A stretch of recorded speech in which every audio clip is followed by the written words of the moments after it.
12 বছৰ পিছত হৈছে।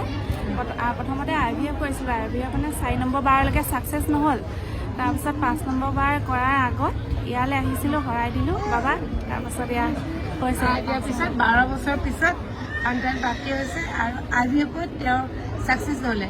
তাৰপিছত অহা দেৰি হোৱাৰ কাৰণে পিছফালে দেখাই দিয়া পিঠি মূৰত একদম জঁটা দিয়ে কেইবাটাও গুটি বহুত দি দিলে মানে এয়া দেখিছেনে কেইবাটাও দিলে।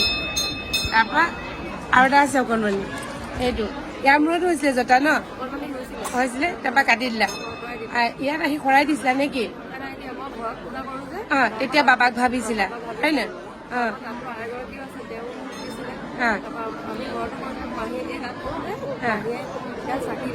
চাকি দিছিলে মানে সেয়া আৰু কাটি দিলে নি? কাটি দিলে চাওঁ আহিছিলে নে অনলাইন সেৱা লৈছিলা? মই আহিছিলোঁ ডাঙৰজনী ছোৱালীৰ কাৰণে শৰাই দিবলৈ আহিছিলোঁ। ডাঙৰজনী তাৰপিছত হেৰি হৈছে। তাৰপিছতে বাবা সন্তান দিলে, দ্বিতীয় সন্তান দিলে।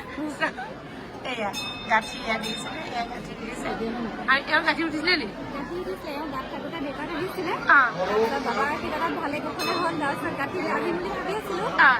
নাইকিয়া হ'ল আমাৰ মানে মাজতে প্ৰব্লেম পাইছিলে। বাবাৰ লগত শৰাই এখন দিম বুলি বাবাই আগবাঢ়িছিলোঁ আৰু ফুলৰ মালা দিছিলোঁ। এতিয়া মানে কথাটো হৈছে কি বাবাৰ আশীষত আকৌ পুনৰবাৰ কৈছো বাবাৰ আশীষত যেতিয়া সন্তান প্ৰাপ্তি হয়, সন্তান প্ৰাপ্তি হোৱাৰ পিছত যেতিয়া তেওঁলোকে নজনাই বা মাকৰ ঘৰলৈ যোৱাৰ আগতে বাবাৰ ওচৰলৈ যদি নাহে একদম প্ৰমাণিক আগতে কম হৈছিলে এনেকে জঁটা দিয়াটো গুটিটো কম আছিলে। যিমানে বিতৰ্ক হৈ গৈ আছে সিমানে বাবাই সেই বস্তুটো আৰু বেছি কৰি গৈ আছে, মানে বাবাৰ শক্তিটো দেখুৱাই গৈ আছে। আগতে কম আহিছিলে এনেকুৱা জঁটা লগা ল'ৰা ছোৱালী, কিন্তু এতিয়া সেই গাঁঠিবোৰ অলপমান মানে বেছি কৰিব ল'লে, অলপমান ডাঠকে দিব ল'লে আৰু এনেকুৱা প্ৰায় সংখ্যক ল'ৰা ছোৱালীৰ মূৰতে এই ধৰণে জঁটা নিচিনাকে গাঁঠি দিয়ে।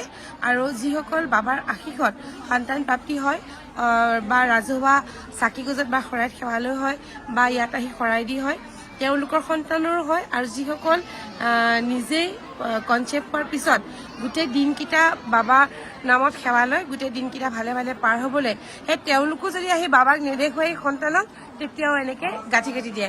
বহুতৰে হয় তেনেকুৱা। গতিকে সকলোকে কথাষাৰ জনালো। এবাৰ ভক্তসকলকো দেখাও কিমান আছে ভক্ত।